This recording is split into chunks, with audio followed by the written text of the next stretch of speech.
Hello everyone, আসসালামু আলাইকুম। কি অবস্থা সবার, কেমন আছেন সবাই? সকাল সকাল আমি রান্নার প্রস্তুতি নিয়ে নিয়েছি। আসলে আজকে হাজব্যান্ড বাসায় ছিল। আসলে দুদিন যাবত আমার হাজব্যান্ডের ছুটি ছিল, তো ছুটি থাকার জন্য হাজব্যান্ড সকাল সকাল বাজারে গিয়েছিল। আর দেখো, বাজার থেকে হাজব্যান্ড এখানে খেসারি বা কলই শাক নিয়ে আসছে। তো এই শাকটা কিন্তু আমার অনেক ফেভারিট। গ্রামে থাকতে তো আমাদের নিজের জমিতে এগুলো চাষ করা হতো, তো শহরে এসে এগুলো কিনে খেতে হচ্ছে। তো যখন নিজের জমিতে হচ্ছিল তখন কিন্তু খেতেই চাইতাম না।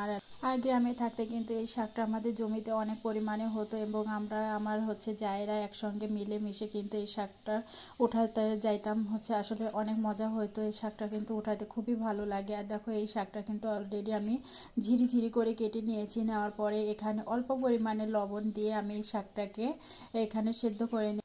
আর এই শাকটা কিন্তু সেদ্ধ হতে একদমই টাইম লাগে না। তো আমার শাকটা কিন্তু অলরেডি সেদ্ধ হয়ে গেছে। তো আমি শাকটা নামিয়ে নিয়ে এখানে আমি কিছু পরিমাণে শুকনো মরিচ ভেজে দেব।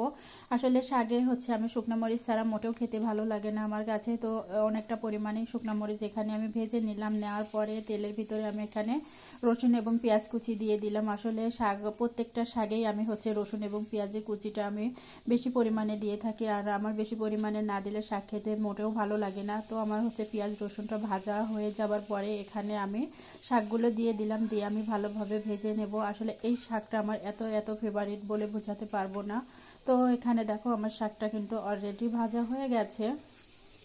তো এবার আমি শাকটা নামিয়ে নেব। এবার আমি ইলিশ মাছ রান্না করব। তো ইলিশ মাছ এটা ছিল জাটকা ইলিশ, আমার বোনের হাজবেন্ড নিয়ে আসছিল। তো আমার বোন যেহেতু আমি আর আমার বোন একসঙ্গেই থাকি, একই বাসায় থাকি, তো আমার বোন এখানে দিয়েছিল। তো দেখো, জাটকা ইলিশ এখন রান্না করব আমি বেগুন দিয়ে। আর যেহেতু একই বাসায় থাকি আমি আর আমার বোন, সেহেতু আমার বোনকে ছাড়া আমি কোনো কিছু খাইতে পারি না, এবং আমার বোনও কিন্তু আমাকে রেখে কোনো কিছু খাইতে চায় না। তো এখানে দেখো, মাছ দিয়েছিল আমাদের দুজনের জন্য। তো আমি এগুলো ভাবলাম যে আজকে বেগুন দিয়ে রান্না করি। তো বেগুন দিয়ে রান্না করার জন্য প্রথমে আমি এখানে পেঁয়াজ ভেজে নেব। নেওয়ার পরে এখানে পরিমাণ মতো জিরা এবং পেঁয়াজ এবং রসুন বাটা দেব। এখানে আমি যেহেতু ইলিশ মাছ ছিল, আর ইলিশ মাছ ছোট হলেও যে স্বাদ, বড় হলেও একটু বেশি স্বাদ। তো আমি এখানে ইলিশ মাছ জন্য আমি আদা বাটা দেইনি। তো এখানে আমি দিয়ে দিলাম মাছগুলো দিয়ে আমি ভালোভাবে মাছগুলো কষিয়ে নেব। নিয়ে উঠিয়ে তারপরে এর ভেতরেই আমি বেগুনটাকে ভালোভাবে কষিয়ে নেব। আসলে আমাদের মতো সাধারণ নিম্নবিত্ত মানুষের কিন্তু ইলিশ মাছটা খাওয়াটা কিন্তু অনেকটাই কষ্টের হয়ে যায়। তো এখন কিন্তু ছোটোগুলোরও অনেক বেশি দাম। তো অনেক দিন যাবতই খাওয়া হচ্ছিল না। তো আমার বোনের হাজব্যান্ড এই ছোটো জাটকা ইলিশগুলো এনেছিল। আসলে বড় ইলিশগুলো কেনার মতো সামর্থ্য আমাদের সাধারণ মানুষের কিন্তু খুব কমই হয়। তো দেখো, মাছগুলো উঠিয়ে নেওয়ার পরে আমি বেগুনগুলো এখানে কষিয়ে নেব। নিয়ে তারপরে মাছগুলো দিয়ে তারপরে মাছটাকে রান্না করে ফেলবো। আসলে এই ইলিশ মাছটা কিন্তু আমার খুবই খুবই ফেভারিট মাছ। তো আমার কিন্তু দেখো, বেগুনটা কষানোর পরে এবার আমি পরিমাণ মতো পানি দিয়ে দিব। দিয়ে তারপরে মাছগুলো আমি দিয়ে দিব।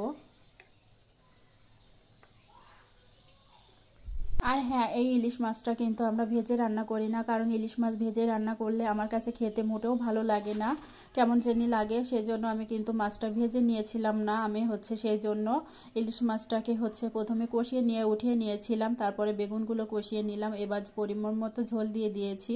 তো এবার আমি ভালোভাবে রান্না করে নেব। তো নামানোর আগ দিয়ে আমি পরিমাণ মতো এখানে দেখো জিরা পাউডার দিয়ে দিলাম। তো ফাইনালি আমার রান্নাটা প্রায় শেষের দিকে। তো আমার ইলিশ মাছ রান্না এবং কলই শাক রান্না কেমন হয়েছে তোমরা কমেন্ট করে জানিও। আর আমার সাধারণ এইসব খাবারগুলো তোমাদেরকে কেমন লাগে সেটাও তোমরা জানিও।